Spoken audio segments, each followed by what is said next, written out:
Hello dear students, welcome to smart knowledge. और इस video में प्यारे बच्चों करने वाले हैं हम directorate of education mid term practice paper class 9 subject रहेगा साइंस, सेशन रहेगा 2024-25। जैसे कि आप सब बच्चे जानते हो 25 सितंबर से आप सबके एग्ज़ाम स्टार्ट हैं और एग्ज़ाम में आपका जो पेपर पैटर्न है वो कैसा आने वाला है, इंपॉर्टेंट क्वेश्चन कौन से रहने वाले हैं, वो सब इस वीडियो में डिस्कस करने वाले हैं। सेकेंड थिंग क्या है कि ये पेपर 9th क्लास के लिए स्पेशली बहुत ज़्यादा इंपॉर्टेंट रहते हैं, क्योंकि आप सब बच्चे जानते हैं कि आपका जो मिड टर्म में रिज़ल्ट रहता है उसी को फाइनल में भी कंसीडर किया जाता है। तो स्पेशली मिड टर्म में आपको बहुत ज़्यादा फोकस करने की ज़रूरत होती है। सो सारे क्वेश्चंस इंपॉर्टेंट रहने वाले हैं और सारे क्वेश्चंस आप अच्छे से ज़रूर करना ताकि आप अच्छा स्कोर कर सको। मैक्सिमम मार्क्स रहेंगे 80 और ड्यूरेशन रहेगी 3 घंटे। चलिए, सबसे पहले तो सामान्य निर्देश दिए गए हैं। इसमें 39 क्वेश्चन आपको देखने को मिलेंगे और 20 जो है इसमें ऑब्जेक्टिव टाइप क्वेश्चन होंगे, वस्तुनिष्ठ प्रश्न, और 1 नंबर का 1 क्वेश्चन रहने वाला है। खंड ख में 2 अंक के 6 प्रश्न होने वाले हैं और जो है खंड ग में 7 प्रश्न होंगे 3 नंबर के। उसके बाद खंड घ में 5 अंक के 3 प्रश्न होंगे और मोस्ट प्रोबेबली एक फिजिक्स से, एक केमिस्ट्री से, एक बायो से। और लास्ट का जो ऑप्शन आपका पोर्शन रहने वाला है उसमें आपके स्रोत आधारित क्वेश्चन होते हैं, 3 केस स्टडी होती हैं। तो इस तरह से टोटल आपका पेपर हो जाता है 80 नंबर का। ठीक है, और 80 में से आपको पास होने के लिए मिनिमम से मिनिमम चाहिए 27 नंबर। इनका कन्वर्जन फिर फाइनल में लगता है। चलिए स्टार्ट करते हैं फर्स्ट क्वेश्चन से। क्वेश्चन नंबर 1 है कि 2 अलग अलग प्रकार के पदार्थों के कणों का स्वयं मिलना क्या कहलाता है। तो जो 2 पदार्थ के कण जो है आपस में मिलते हैं तो क्या कहलाता है, उसको प्रसार यानी डिफ्यूज़न बोलते हैं। ठीक है, या विसरण भी कह सकते हो, विसरण उसको हम कह सकते हैं। ठीक है, विसरण कहेंगे तो ये हो जाएगा। अब इसमें इंग्लिश मीडियम में ऑलरेडी फर्स्ट पार्ट अपलोड किया जा चुका है। अगर आप इंग्लिश मीडियम के स्टूडेंट हो तो चैनल पे विजिट करके आप इंग्लिश मीडियम में भी क्वेश्चंस कर सकते हो। चलिए सेकंड क्वेश्चन क्या है। जब 20 ग्राम नमक को 1000 मिलीलीटर पानी में घोल दिया गया तो आयतन में कोई वृद्धि नहीं हुई, ये क्या इंगित करता है। तो ये इंगित करता है कि भाई उनके बीच में क्या था, रिक्त स्थान था, जिसके कारण नमक के जो कण थे वो उसके अंदर फिट हो गए। ठीक है, उसके बाद क्वेश्चन नंबर 3 है, निम्नलिखित तापमान को सेल्सियस पैमाने पर परिवर्तित करें। तो 793 दिया गया है, सेल्सियस में बदलना है, माइनस में 273 कर देंगे, क्या आ जाएगा 520 आंसर आ जाएगा। बहुत आसान, वेरी इजी। चलिए, कोशिका में गोल्जी तंत्र की आवश्यकता क्यों होती है। तो देखिए, गोल्जी तंत्र का सबसे मेन काम क्या होता है, उसका काम होता है पैकिंग का। तो प्रोटीन की पैकिंग का निर्माण जो है वो गोल्जी तंत्र करता है। क्वेश्चन नंबर 5 है, निम्नलिखित में से कौन जो है प्रकाश संश्लेषण कर सकता है। तो इनमें से कौन करता है, क्लोरीन कायमा जो है प्रकाश संश्लेषण करता है। क्वेश्चन नंबर 6 है, निम्नलिखित में से कौन सी एक त्वरित गति नहीं है। जो नहीं है वो बतानी है। तो समान वेग, स्थिर वेग, ये दोनों त्वरित नहीं होती। समान वेग से चल रही है तो भी, और स्थिर वेग में है तो भी, तो दोनों ए और बी जो है इसमें आ जाएगा। क्वेश्चन नंबर 7 की तरफ चलते हैं। सामान्य परिस्थितियों में पानी को गर्म करके प्राप्त की जा सकने वाली अधिकतम तापमान क्या है। तो पानी को गर्म करके अधिकतम कितना तापमान मिल सकता है, आपको पता है पानी 100 पे बॉयल हो जाता है तो मैक्सिमम तापमान 100 रहेगा। उसके बाद नेक्स्ट देखिए, निम्नलिखित में से कौन संयोजी ऊतक नहीं है। रक्त संयोजी है, उपास्थि संयोजी है, हड्डी संयोजी है, लेकिन चिकनी मांसपेशी संयोजी ऊतक नहीं है।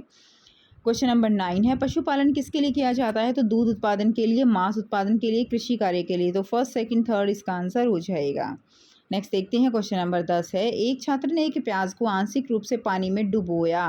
कुछ दिन बाद उसने जड़ों को देखा जो आकार में बढ़ गई। अब जड़ों के ऊपर कौन सा तत्व जो है, ऊतक तत्व नहीं, ऊतक मौजूद होता है। तो सबसे जो जड़ों की जो टिप है उसके ऊपर कौन सा होता है, सिरस्थ मेरिस्टेम होता है, सिरस्थ जो ऊतक होता है। क्लियर है, बीच में कौन सा होता है, मध्यवर्ती, और साइड में कौन सा होता है, पार्श्व मेरिस्टेम होता है। नेक्स्ट क्वेश्चन नंबर 11, जैंथियम और पार्थीनियम किसके उदाहरण हैं। तो जैंथियम और पार्थीनियम किसके उदाहरण हैं, खरपतवार के उदाहरण हैं। क्वेश्चन नंबर 12 है, निम्नलिखित में से कौन सा एक द्रव गैस एरोसोल नहीं है।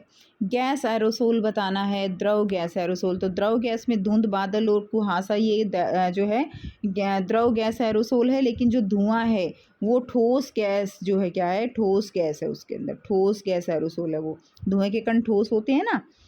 नेक्स्ट देखिए, स्त्रीकृत शिकली उपकला जो है उपस्थित होती है। तो स्त्रीकृत जो एपिथेलियम ऊतक है वो कहाँ प्रेजेंट होता है, तो वो त्वचा में होता है। इस तरह के क्वेश्चन बहुत इंपॉर्टेंट हैं। आपके एक्सरसाइज में जो क्वेश्चन दिए गए हैं वो सारे आप अच्छे से ज़रूर करिएगा। बायो की एक्सरसाइज और इंटरेस्ट क्वेश्चन एक भी मत छोड़िएगा, वो सारे के सारे इंपॉर्टेंट क्वेश्चन होते हैं और मोस्ट प्रोबेबली जो पेपर है वो उनमें से कवर हो जाता है। उसके बाद क्वेश्चन नंबर 14 है, यदि घास के पौधे की नोक को हटा दिया जाए तो यह भी लंबाई में बढ़ता रहता है, ये किसके कारण होता है? घास का पौधा है उसकी नोक को हटा दिया जाए फिर भी बढ़ेगा, मतलब जो शिरस्त्रीप जो ऊतक है वो तो ख़त्म कर दिया, अब बीच में फिर भी बढ़ रहा है, तो क्या है उसके अंदर? मध्यवर्ती मेरिस्टेम है। क्या है बच्चे? मध्यवर्ती मेरिस्टेम। उसके बाद नेक्स्ट देखिए क्वेश्चन नंबर 15 है, ऊतक समान प्रकार की कोशिकाओं का एक समूह होता है जो शरीर में एक विशेष कार्य करने के लिए विशिष्ट होता है, इसलिए बहुकोशिकीय जीव में ऊतक की उपस्थिति सुनिश्चित करती है। क्या सुनिश्चित करती है? श्रम का विभाजन।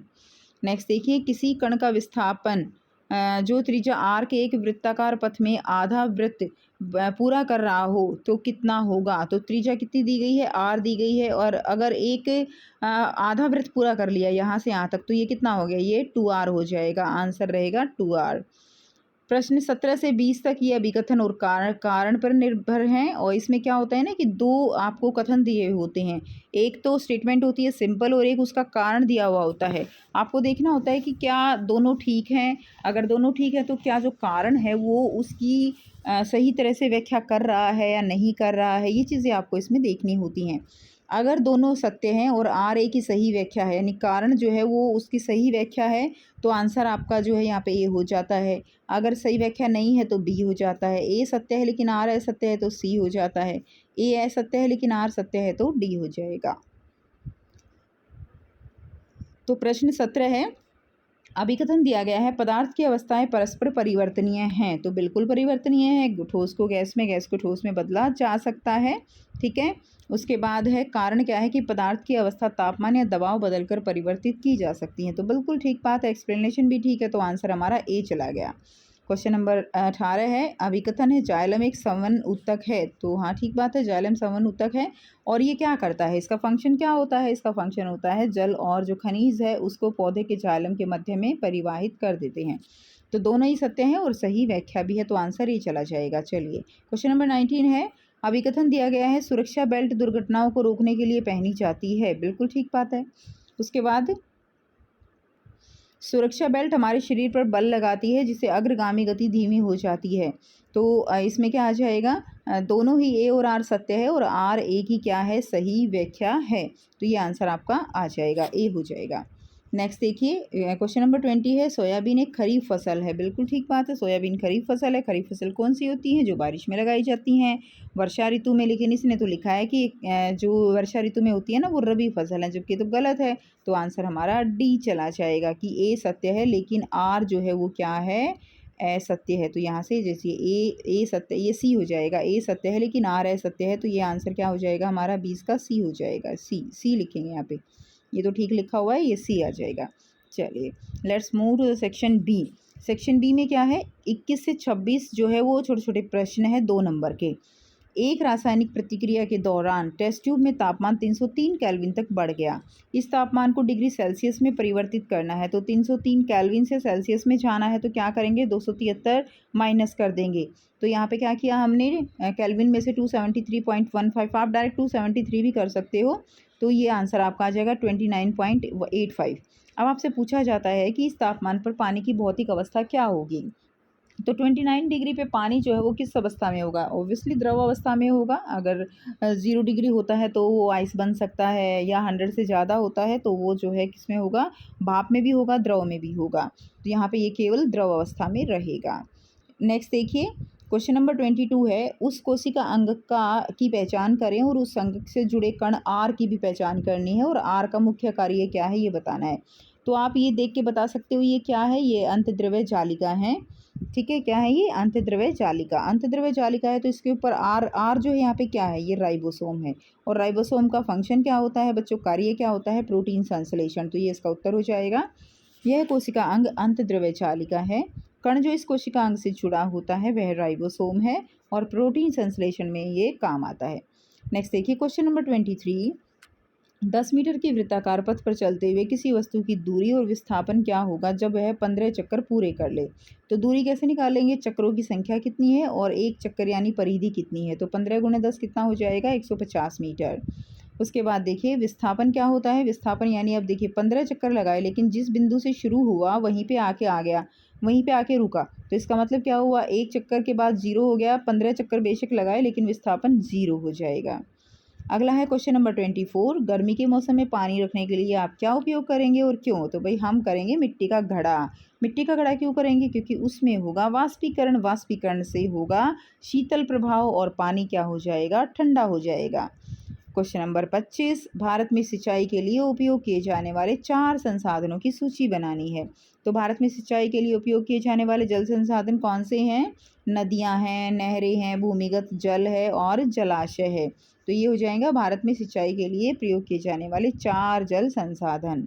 नेक्स्ट देखिए क्वेश्चन नंबर 26 है, रक्त एक बहुत ही महत्वपूर्ण संयोजी ऊतक है, क्यों। तो रक्त जो है उसको एक बहुत ही महत्वपूर्ण संयोजी ऊतक माना जाता है क्योंकि ये तो पूरे शरीर में ही आपस में जोड़ता है, जैसे सारी चीज़ों का संवहन करता है, पोषक तत्वों का, गैसों का, अपशिष्ट का, हॉर्मोन्स का, तो इसने तो पूरे शरीर को जोड़ रखा है और जो जोड़ते हैं उनको क्या बोलते हैं, संयोजी ऊतक बोलते हैं, इसीलिए इसको संयोजी ऊतक कहा जाता है।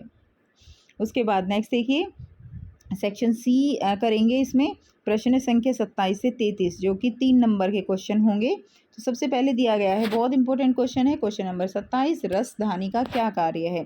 तो बच्चे रसधानी का कार्य क्या है, किसमें, पौधों में और अमीबा में। तो पौधों की कोशिकाओं में जो रसधानी होती है वो पोषक तत्वों और अपशिष्ट पदार्थों का क्या करती है, संग्रहण करती है और उन्हें कठोरता बना और उनकी कठोरता जो है बनाए रखती है। पेड़ पौधे कठोर होते हैं ना, कठोर क्यों होते हैं, क्योंकि उसमें बड़ी बड़ी रसधानियाँ होती हैं जिसकी वजह से उनकी कठोरता बनी रहती है। अमीबा में क्या होता है रसदानी का काम, अमीबा में रसदानी पाचन और उत्सर्जन में शामिल होती है। ठीक है, किसमें, पाचन और उत्सर्जन में। नेक्स्ट देखिए इसी का बी पार्ट दिया गया है, 3 नंबर का क्वेश्चन है, तो ये 2 नंबर का ये हो गया और 1 नंबर का है, वह कौन सा कोशिकांग है जिसे कोशिका की जो है आत्महत्या की थैली कहा जाता है। वैसे तो 1 नंबर का है तो लाइसोसोम लिख दोगे तो भी ठीक है, लेकिन ये क्वेश्चन 2 नंबर के लिए भी बहुत इंपॉर्टेंट है, इसीलिए मैंने इसको यहाँ पे थोड़ा बड़ा करके लिखा है। तो लाइसोसोम को कोशिका की आत्महत्या की थैली कहा जाता है क्योंकि वे पाचक एंजाइमों को संचित करते हैं और कोशिका के घटकों को, यहाँ तक कि स्वयं कोशिका को भी तोड़ सकते हैं यदि आवश्यक हो, इसीलिए उसे आत्महत्या की थैलियाँ कहा जाता है। क्वेश्चन नंबर 28 है, किन्हीं भी 3 एपिथेलियल ऊतकों के नाम और उनके जानवरों में स्थान बताइए। तो सबसे पहला ऊतक क्या है, स्क्वैमस एपिथेलियम, आपको पता होना चाहिए स्क्वैमस कहाँ होता है, स्क्वैमस त्वचा में होता है, रक्तवाहिकाओं की परतों में होता है, फेफड़ों के अल्वियोलाई में पाया जाता है। दूसरा है क्यूबॉइडल एपिथेलियम, क्यूबॉइडल कहाँ होता है, किडनी की नलिकाओं में और ग्रंथियों में पाया जाता है। तीसरा है कॉल्यूमनर एपिथेलियम, ठीक है, या इसमें आप जो है हिंदी में भी लिख सकते हो क्यूबॉइडल, जैसे घनाकार हो गया, इस तरह से स्तंभाकार हो गया, कॉल्यूमनर क्या होगा, स्तंभाकार होगा, क्यूबॉइडल क्या होगा, घनाकार होगा, और ये स्क्वैमस बोलते हैं शल्की एपिथेलियम। ठीक है, तो कॉल्यूमनर में क्या होगा, पेट और आंतों की परत में पाया जाता है। नेक्स्ट देखिए इसमें ये और में क्वेश्चन दिया गया है, यहाँ पे रेखीय, अरेखीय और कार्डिक मांसपेशियों के बीच संरचना और शरीर में उनके स्थान के आधार पर अंतर बताना है। तो रेखीय, अरेखीय और कार्डियक मांसपेशियों के बीच, तो देखिए रेखीय, अरेखीय में क्या होगा, रेखीय में धारीदार मांसपेशियां हैं तो ये लंबी बेलनाकार बहुकोशिकीय और धारीदार होती हैं, और ये कैसी होती हैं, धुरी के आकार की एक कोशिकीय बिना धारी वाली होती हैं। हृदय मांसपेशियां शाखित होती हैं, एक कोशिकीय धारीदार होती हैं। ठीक है, और स्थान क्या होता है, ये हड्डियों से जुड़ी होती हैं, इसीलिए हमारी इच्छा से काम करती है, इनको ऐच्छिक कहा जाता है। ये आंतरिक अंगों की दीवारों पर होती हैं, इसे अनैच्छिक कहा जाता है, और ये हृदय की पेशियों में होती हैं, ये भी अनैच्छिक होती हैं। नेक्स्ट क्वेश्चन नंबर 29, एक जीवाणु कोशिका प्याज के छिलके से कैसे अलग होती है, 3 अंतर बताने हैं। तो प्याज के छिलके में कौन सी कोशिका है, पादप कोशिका, और जीवाणु कोशिका कौन सी है, प्रोकैरियोटिक कोशिका। तो कोशिका प्रकार जीवाणु कोशिकाएं प्रोकैरियोटिक होती हैं, जबकि प्याज के छिलके की कोशिकाएं यूकैरियोटिक होती हैं। कोशिका भित्ति की संरचना क्या होगी, जीवाणु कोशिका की भित्ति पेप्टाइडोग्लाइकन से बनी होती है, जबकि प्याज के छिलके की कोशिका जो है सेलुलोज से बनी होती है। अब कोशिकांग के बारे में भी बात कर लेते हैं, आपकी बुक में ये बिल्कुल अलग से क्वेश्चन दिया गया है तो इसको अच्छे से करके जाइएगा।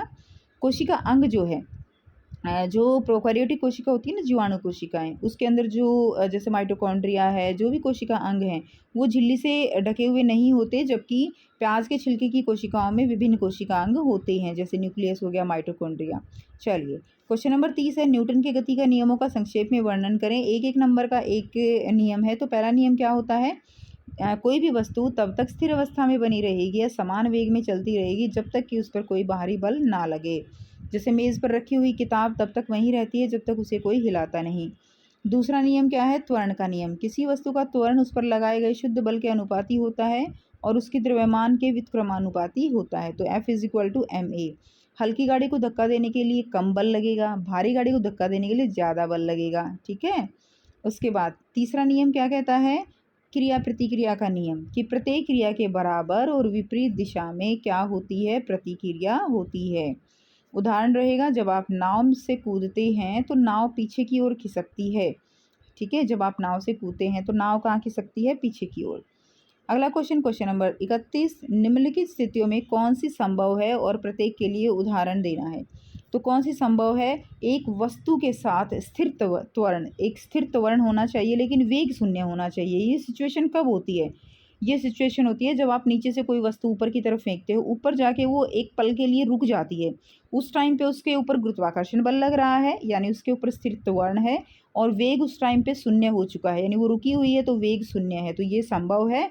और जब हम कोई भी वस्तु ऊपर की तरफ फेंकते हैं और वो वहाँ पे शून्य वेग से रुक जाती है, तब ये चीज़ होती है। चलिए, ख देखते हैं। एक वस्तु के साथ त्वरण लेकिन समान गति के साथ। समान गति के साथ अगर देखिए कोई भी चीज़ गति में होती है तो उसके अंदर त्वरण जो है वो होगा। तो इसका मतलब क्या है? त्वरण का मतलब क्या है? समान गति है ना, समान गति। त्वरण कब होगा? जब चेंज हो रहा होगा, गति के अंदर चेंज होता है तब त्वरण होगा। ठीक है। तो यहाँ पे संभव ही नहीं है क्योंकि गति समान है, त्वरण में वेग में कोई चेंज नहीं हो रहा, कोई बदलाव नहीं हो रहा, जिसके कारण त्वरण जो है वो यहाँ पर होगा ही नहीं। उसके बाद एक वस्तु एक निश्चित दिशा में गति कर रही है और उसके लंबवत दिशा में त्वरण है। तो ये क्या ये संभव है? एक निश्चित दिशा में जब एक कोई भी चीज़ ऐसे गोलाई में गति करती है तो वो क्या कर रही है? वो जो है त्वरण में है। ठीक है, निश्चित दिशा में गति कर रही है और लंबवत दिशा में उसका क्या होता है? त्वरण होता है। तो एक कार वृत्ताकार पथ पर चल रही है जिसके केंद्र की ओर केंद्रीय त्वरण होता है और उसकी गति की दिशा के लंबवत होता है। उसके बाद नेक्स्ट है क्वेश्चन नंबर 32, कोलाइड के गुणधर्म लिखने हैं। तो कोलाइड एक विषम मिश्रण होते हैं। विषम का मतलब क्या है? असमांगी। ठीक है। उसके बाद क्या है? वे टिंडल प्रभाव जो है वो प्रदर्शित करते हैं। उसके बाद ये कण खड़े होने पर जमते नहीं हैं और साधारण निस्यंदन से ही अलग नहीं किए जा सकते, यानी जो नॉर्मल फिल्ट्रेशन होती है उससे इसको अलग करा नहीं जा सकता। क्वेश्चन नंबर 33 है, 1 विलियन में 320 ग्राम पानी में 40 ग्राम साधारण नमक होता है। तो विलियन की द्रव्यमान द्वारा द्रव्यमान प्रतिशत की दृष्टि से सांद्रता निकालनी है। ये कुछ इसी तरह से निकलती है जैसे आप एक सब्जेक्ट के मार्क्स निकालते हो, परसेंटेज मार्क्स सारे सब्जेक्ट के टोटल में से। ठीक है। तो यहाँ पे विलेय पदार्थ क्या है बच्चों? 40 ग्राम, और विलायक क्या है? 320 ग्राम। तो विलियन क्या हो जाएगा? 40 + 320 कितना हो गया? 360। सांद्रता निकालनी है तो 40 बटे में क्या हो जाएगा? 40 बटे 360 गुणा में 100। तो क्या हो जाएगा? 11.11 प्रतिशत। ठीक है। तो ये हो जाएगा, ये हमारा निकल जाएगा। तो ये था बच्चों आपके 2 मार्क्स के, 3 मार्क्स के क्वेश्चन और 1 मार्क्स के। बिल्कुल सेम पैटर्न आपको मिड टर्म एग्जाम में देखने को मिलेगा और हो सकता है मोस्ट प्रोबेबली इसमें से बहुत सारे क्वेश्चंस भी आपको देखने को मिल जाएंगे। तो आई होप आपको वीडियो पसंद आई होगी। इसके बाद जो आपका सेक्शन डी रहता है और ई रहता है वो हम अगले पार्ट में करेंगे क्योंकि वीडियो हो जाएगी बहुत लंबी। तो नेक्स्ट पार्ट हम जो है लेकर आएंगे आपके लिए नेक्स्ट वीडियो में। ठीक है, तब तक इनकी प्रैक्टिस कीजिए, इनको अच्छे से याद कीजिए, पेपर पैटर्न के अकॉर्डिंग याद कीजिए। मिलते हैं नेक्स्ट वीडियो में। Till then take care, bye bye.